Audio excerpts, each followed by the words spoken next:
Ya pemirsa, kita kenali bersama bagaimana kondisi kegawat daruratan yang memicu kematian ibu dan bayi.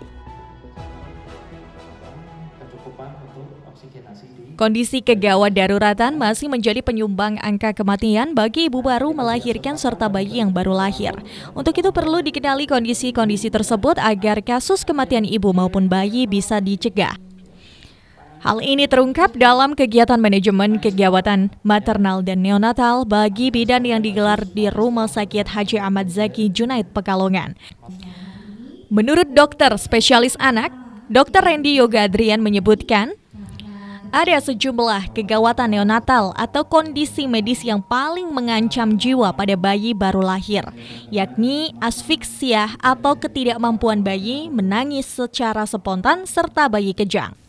Ya, sampai sekarang yang paling sering mengakibatkan bayi meninggal ya, bayi dengan asfiksia atau ketidakmampuan bayi yang baru lahir untuk menangis secara spontan. Kemudian bayi dengan kejang, ya. Karena kejang, bayi ini tidak bisa bekerja metabolismenya dengan normal, akhirnya terjadi gangguan-gangguan di tubuhnya, akhirnya berimbas ke gangguan lainnya seperti itu. Kemudian apa yang harus dilakukan bidan dokter ketika menemui kondisi tersebut?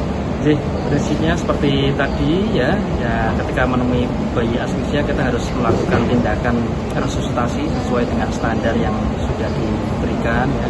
Insya Allah semua bidan-bidan yang sudah lulus kan berkompeten ya, bisa melakukan tindakan resusitasi dengan baik.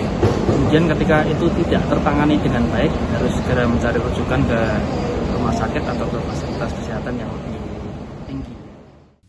Sementara untuk kegawatan bagi ibu, menurut dokter spesialis OB/GYN Dr. Dewi Susilowati mengatakan penyumbang kematian tertinggi disebabkan oleh kondisi preeklamsia, hipertensi, dan pendarahan. Jika ditemui kondisi kegawatan darurat tersebut, maka harus bisa diatasi dengan baik. Salah satu caranya adalah adanya koordinasi antara vakses pertama dan rumah sakit dengan adanya screening awal serta penanganan rujukan lebih awal. Kalau kegawatan maternal di Pekalongan ini kematian tertinggi itu saling berganti dari PED, preeklamsi, dan perdarahan. Jadi kalau misalkan bisa perdarahan pertama, bisa bulan berikutnya PED yang pertama gitu. Jadi melalui kegiatan ini kita diharapkan bisa kolaborasi antara Vaskes 1, rumah sakit, dan Dinkes untuk menanggulangi kegawatan maternal, khususnya berkaitan dengan penyebab tertinggi yaitu kematian karena perdarahan dan PED. Apa yang harus dilakukan bidan Bu ketika menemukan hal tersebut? Screening awal dan penanganan rujukan lebih awal.